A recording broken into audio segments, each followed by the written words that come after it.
Bien, ya estamos junto a ustedes aquí en Tu Conexión Matinal. Fíjese que nosotros constantemente estamos preocupados de poder buscar temas que a ustedes le interesen y que tengan que ver también con la contingencia. En esta oportunidad estamos con Mario Espinosa, abogado del Grupo Defensa, quien está junto a nosotros para explicarnos de alguna manera qué sucede cuando estamos siendo de alguna forma víctimas de algún tipo de desastre natural, como en este caso las lluvias, y no podemos llegar a nuestro trabajo. ¿Cómo estás, Mario? Bienvenido.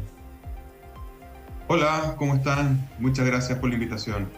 Mario, a ver lo que yo le explicaba a la gente, poder entender qué sucede si finalmente un día X o 2 días X no se puede llegar al trabajo porque me lo impide un aluvión, la lluvia. Cuéntanos un poco al respecto.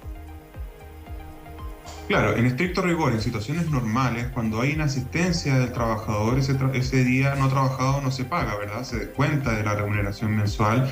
Y cuando esos son 2 días seguidos, de manera injustificada, se puede aplicar una causal de despido. Pero la norma habla de ausencias injustificadas. Y en este caso, cuando ocurre en situaciones de inundaciones, temporales, ¿verdad? Mal tiempo, que impiden a los trabajadores asistir a sus funciones, ya no estamos en una situación de ausencia de justificación, sino que ya estamos en un caso de caso fortuito, como se denomina, o fuerza mayor, es decir, algo que es irresistible y que no es imputable al trabajador. Y por lo mismo, entonces, no puede haber sanciones al trabajador que no concurre a sus funciones, a su lugar de trabajo, producto de esta situación.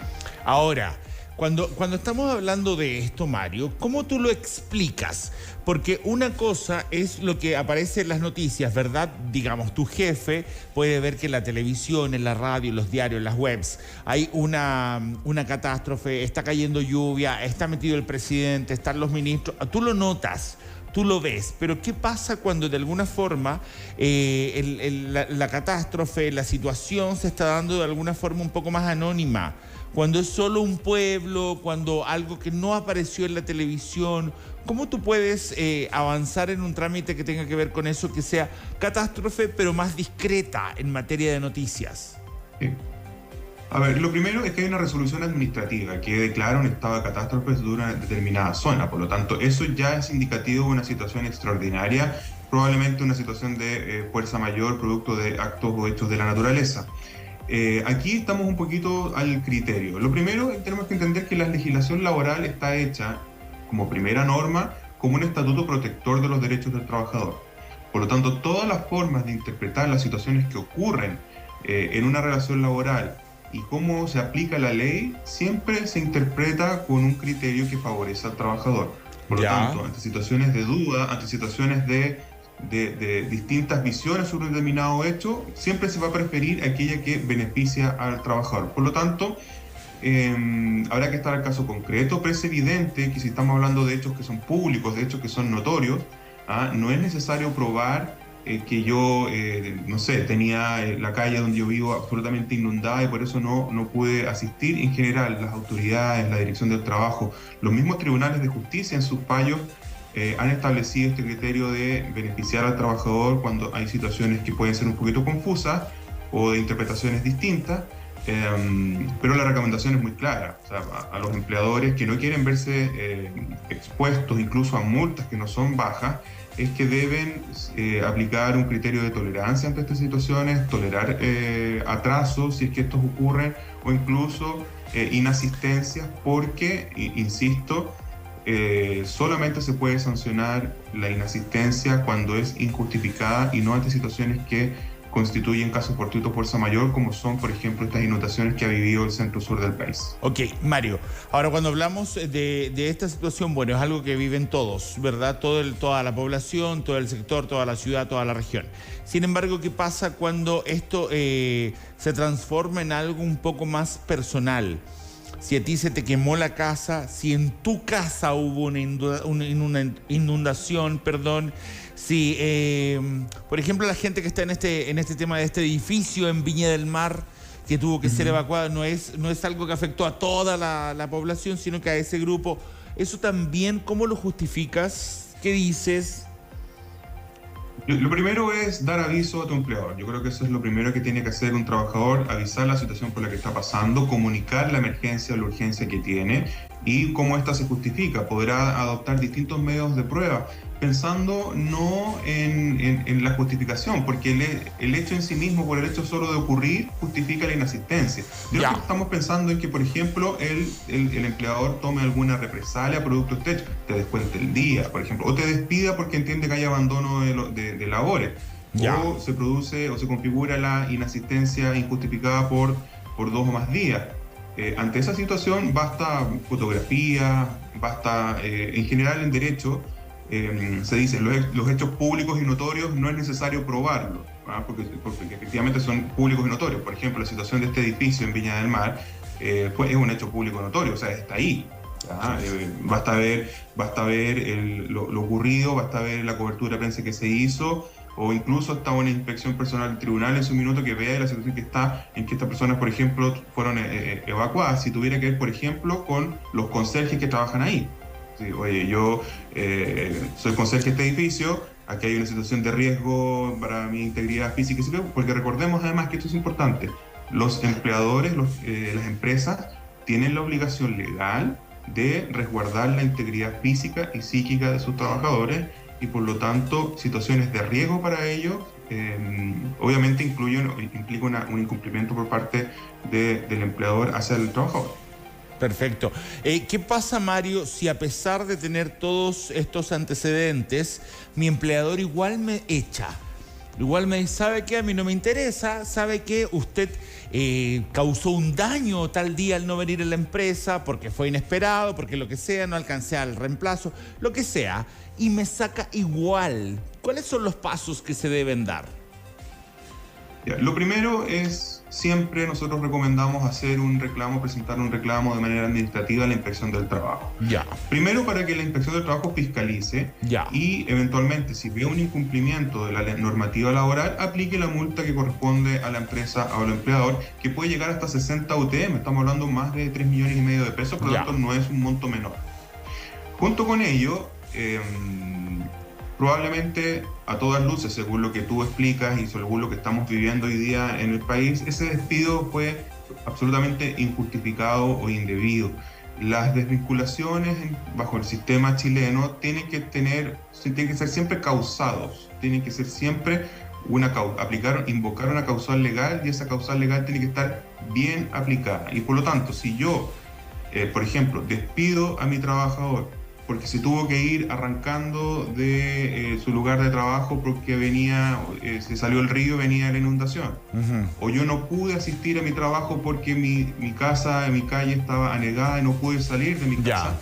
Esas ausencias o ese abandono de trabajo se encuentra absolutamente justificado, ¿ya? Y lo que sanciona la ley para poder poner término al contrato de trabajo es la injustificación. Por lo tanto, por hechos imputables al trabajador. Y acá estamos hablando de hechos de la naturaleza, que en derecho se denomina fuerza mayor, ¿verdad? Que por lo tanto, al no ser imputable al trabajador, no puede conllevar ninguna sanción ni ningún perjuicio para el trabajador, ya sea que le descuenten los días que no pudo trabajar, que le descuenten el tiempo que llegó atrasado o que le apliquen una causal de despido. Ok. Ahora, Mario, cuando estamos hablando de esto, todo el tiempo te hablé de desastres que tienen relación un poco con la naturaleza, pero ¿qué pasa si hay un incendio? ¿Qué pasa si me afecta solo a mí como trabajador? Pero, digamos, no sé, pongámonos un ejemplo no tan vistoso como este edificio de Viña del Mar, sino que algo un poco más personal. Se rompe mi matriz, se rompe mi alcantarillado, qué sé yo, se incendia mi casa. ¿Cómo esa parte también se enfrenta? ¿La misma fórmula? Es la misma fórmula porque estamos hablando de hechos que no son imputables al trabajador. Son accidentes, son situaciones que ocurren, que pueden afectar a muchas personas o a ti de manera particular. Lo importante es que aquí no hay un atraso injustificado, no hay una ausencia o inasistencia injustificada. Insisto que esto también se analiza a cada caso en concreto y siempre teniendo como regla de interpretación aquella que beneficia más al trabajador. Eso es importante, es importante. El derecho del trabajo viene a tratar de solucionar una asimetría de poder que existe entre la empresa y el trabajador, y por lo tanto tiene un espíritu protector. Y de ese punto de vista, siempre se va a preferir aquella interpretación que es más beneficiosa para el trabajador. Por lo tanto, ¿qué se recomienda en esos casos? Primero, avisar a tu empresa de la situación que está pasando y tomar algunos resguardos probatorios. Eventualmente, si se adopta alguna medida que te perjudica, como fotos, por ejemplo, como hacer, si hay un incendio, por supuesto, yo tengo que llamar a bomberos, llamar a carabineros de inmediatamente. Todo eso te va sirviendo después de momento que tengas que iniciar algún reclamo. A ver, por otro lado, quiero que hagas una aclaración en un paréntesis. Cuando dices la inspección del trabajo, ¿es distinto a la dirección del trabajo? Por un lado, y por otro lado, otro paréntesis dentro del paréntesis. ¿Cuál es la diferencia entre ir a esta entidad pública e ir a un juicio? ¿Por qué no hago el juicio de inmediato con la inspección o con la dirección del trabajo? Ya, mira, la diferencia entre inspección del trabajo y dirección del trabajo tiene que ver con grados jerárquicos. Las inspecciones del trabajo tienen una agrupación territorial más acotada, pero dependen de la dirección del trabajo. La dirección del trabajo es como, por así decirlo, es la matriz, la casa central. La grande ya. Y que se distribuye territorialmente a través de distintas inspecciones del trabajo en distintas comunas del país, pero es la misma institución en definitiva. Ya, perfecto. Ya, ¿y qué se hace ahí? ¿Por qué me dijiste se hace la parte administrativa? ¿Y cuál es la parte en que te enfrentas con un empleador o el empleador con el trabajador? ¿Ese dime y direte no se hace ahí en la inspección del trabajo? ¿O cómo es? Lo que pasa es que primero siempre se debe iniciar cualquier situación anómala relativa al vínculo laboral en un reclamo de la inspección del trabajo, porque es el paso previo para ir a un juicio. Lo que hace la inspección del trabajo es fiscalizar, es decir, que ver si el hecho constituye alguna infracción al trabajo, a la legislación laboral, y aplica sanciones o multas al empleador, ¿ya?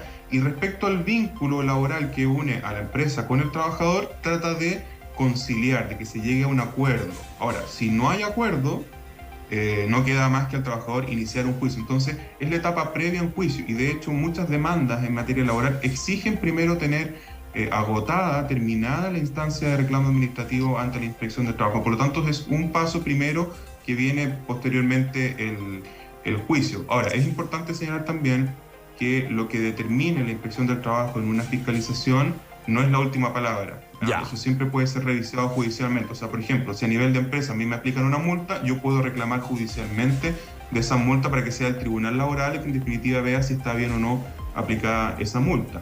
Y respecto del trabajador, si yo no llego a acuerdo o no me satisface lo que me proponen en esa instancia, yo siempre voy a tener la vía judicial para poder reclamar, por ejemplo, de un despido que yo considero que era injustificado o indebido. O sea, en la inspección del trabajo, básicamente, tú llegas a un acuerdo si es que llegas al acuerdo. Y si es que tú no llegas al acuerdo entre ambas partes, ahí tienes que ir a tribunales.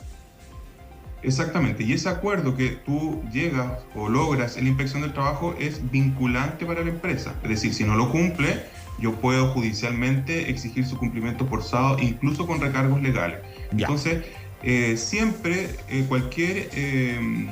cualquier situación que ocurre en materia laboral que me afecta mis derechos, siempre es recomendable, y a veces así también se exige como paso previo, iniciar un reclamo de la inspección del trabajo, porque primero es fiscalice. La Dirección del Trabajo, a través de las inspecciones del trabajo, tiene una facultad fiscalizadora y aplica multas en el evento en que haya un incumplimiento laboral. Y también es importante que muchas veces sirve para preconstituir prueba en el evento en que no llegue a un acuerdo y tenga que recurrir a un juicio, porque lo que se acompaña en este proceso de conciliación, o lo que yo digo, lo que yo ofrezco, puede servir de base después para un juicio futuro. Oye, ahora por otro lado, Mario, todos estos procesos, ya sea el que se hace la inspección, ya sea que me notifican que me despiden, ya sea que yo justifico por qué no pude llegar por un desastre natural, sin embargo, todo este proceso tiene un tiempo. ¿Qué pasa si en el fondo me están despidiendo igual Me demoro un poco entre la respuesta de la inspección o iniciar un juicio.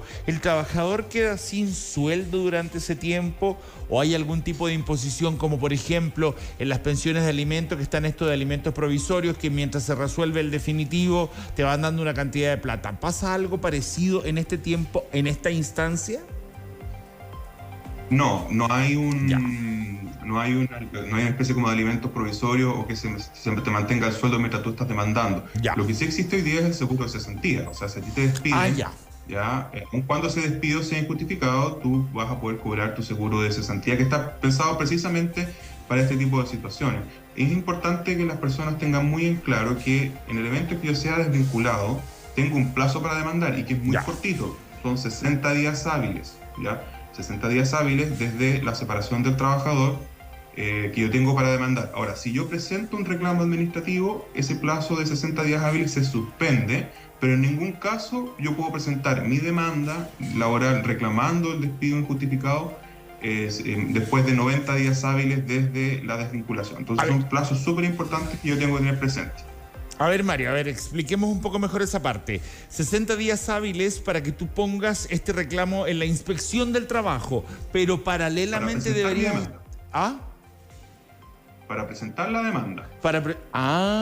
En la inspección del trabajo tengo que tomar una parte del tema y después la demanda la presento por otro lado de manera posterior, pero pegadita. Te explico una línea de tiempo. A ver. ¿Ya? A mí me despiden el día 1. Ya, ¿Ya? Por lo tanto, tengo 60 días hábiles. Días hábiles en materia laboral son todos los días, excepto los domingos y festivos. Por lo tanto, ya. los días sábados se cuentan. ¿Ya? Eso también es importante. A veces tenemos asumido que los días hábiles son lunes a viernes. No, los días Ya. sábados se cuentan también. ya, Entonces, tengo 60 días hábiles como plazo máximo para presentar la demanda. ¿Ya? Pero puede ocurrir que yo presente un reclamo administrativo, que a veces es necesario. Por tanto, yo presento el reclamo administrativo el día 3 de mi despido. Por lo tanto, se alcanzaron a computar solo 3 días. ya. ¿Ya? Y ahí empieza, y el plazo se suspende. Con presentado el reclamo administrativo, el plazo se suspende. Por lo tanto, alcanzó a cumplirse 3 días, plazo suspendido por el reclamo administrativo, se demoró 10, 15 días, 20 días en tramitarse. Ya. Por lo tanto, el día 21 empieza a correr el día 4, por así decirlo. Ya. No sé si me logro explicar. Sí. Por lo tanto, durante el tiempo que está vigente el reclamo administrativo en la inspección, el plazo de 60 días se encuentra suspendido. Ahora, en todo evento, en ningún otro caso, incluso considerando el tiempo en que estuvo suspendido el plazo por el reclamo en la inspección, de todos modos yo no puedo presentar mi demanda más allá de 90 días hábiles. Ya. ¿Ya? Entonces, pongamos un ejemplo.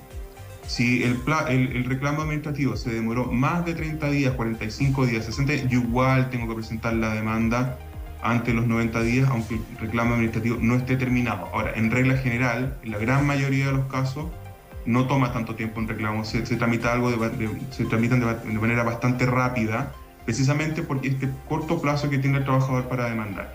Entonces, si yo veo que me estoy acercando al día 90 desde que me despidieron y todavía no ha terminado mi reclamo en la inspección del trabajo, yo tengo que presentar igual la demanda.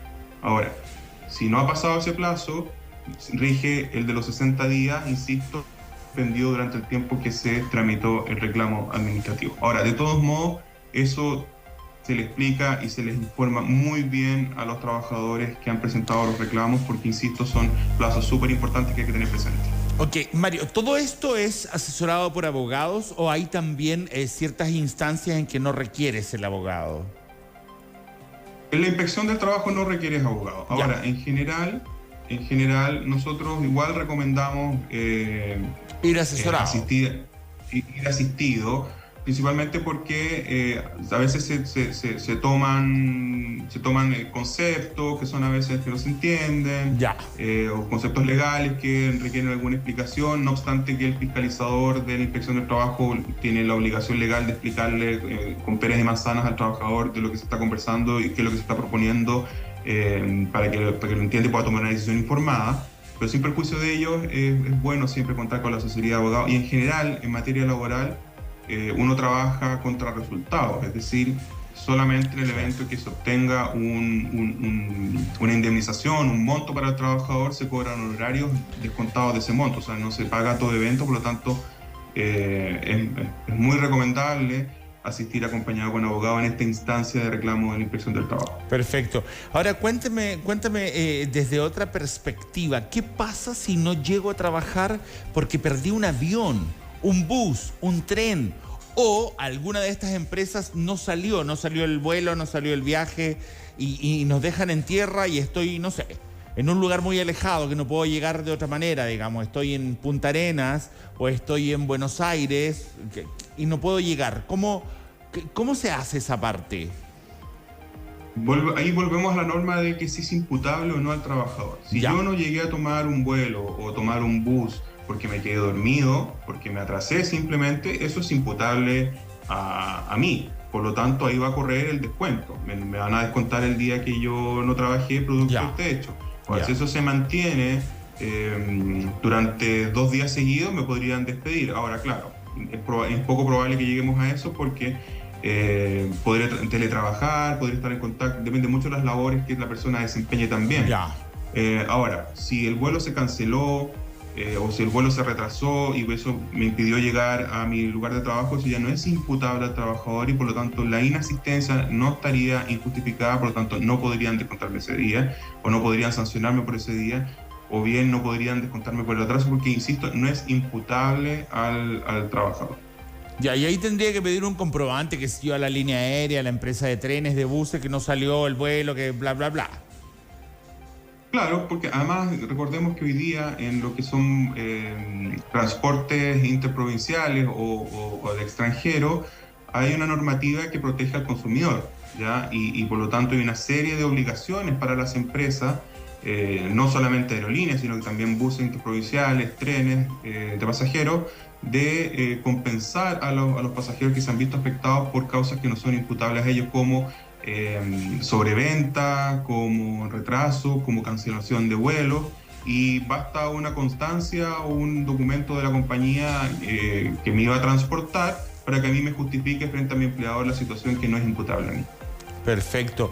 En estos días me imagino que se da muchísimo la situación que gente no puede llegar a su trabajo por lo que estamos viendo ahí en las imágenes, el tema de las lluvias, los aluviones y todo lo demás.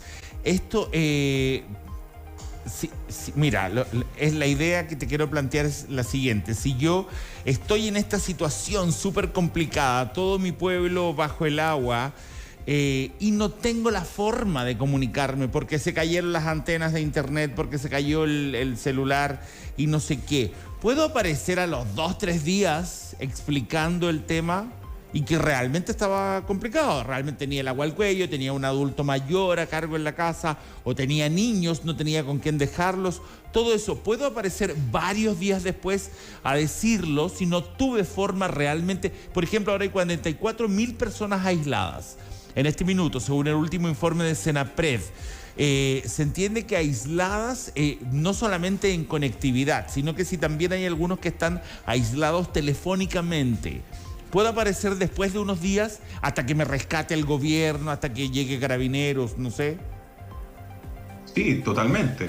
Ya, claro, si no tengo ni siquiera posibilidad de enviar una comunicación de mensajería, ¿verdad? Por teléfono, por alguna aplicación, no puedo dar aviso a mi empleador porque estoy absolutamente desconectado por una causa que no es imputable a mí. Claro. Por supuesto que yo puedo aparecer 2, 3 días desde que ya tengo alguna opción de comunicarme o de asistir, porque, insisto, estamos hablando de situaciones de casos fortuitos, fuerza mayor, que no son imputables al trabajador y por lo tanto a partir de eso no se pueden derivar ninguna consecuencia negativa para el trabajador. Si, por ejemplo, no supieron de ti durante 2 días seguidos y te despidieron al día 3 y tú apareces al día 4 acreditando que estuviste afectado por esta situación, si yo fuera abogado de la empresa, te diría, ¿sabe qué?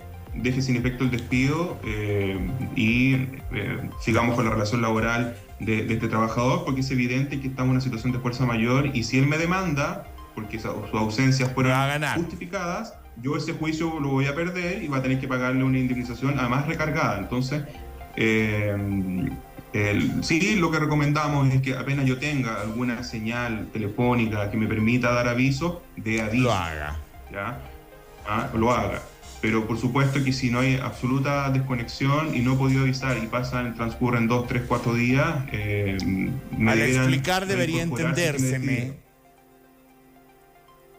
Así sería. Claro, me debieran reincorporar si es que me despidieron producto de 2 días sin asistir.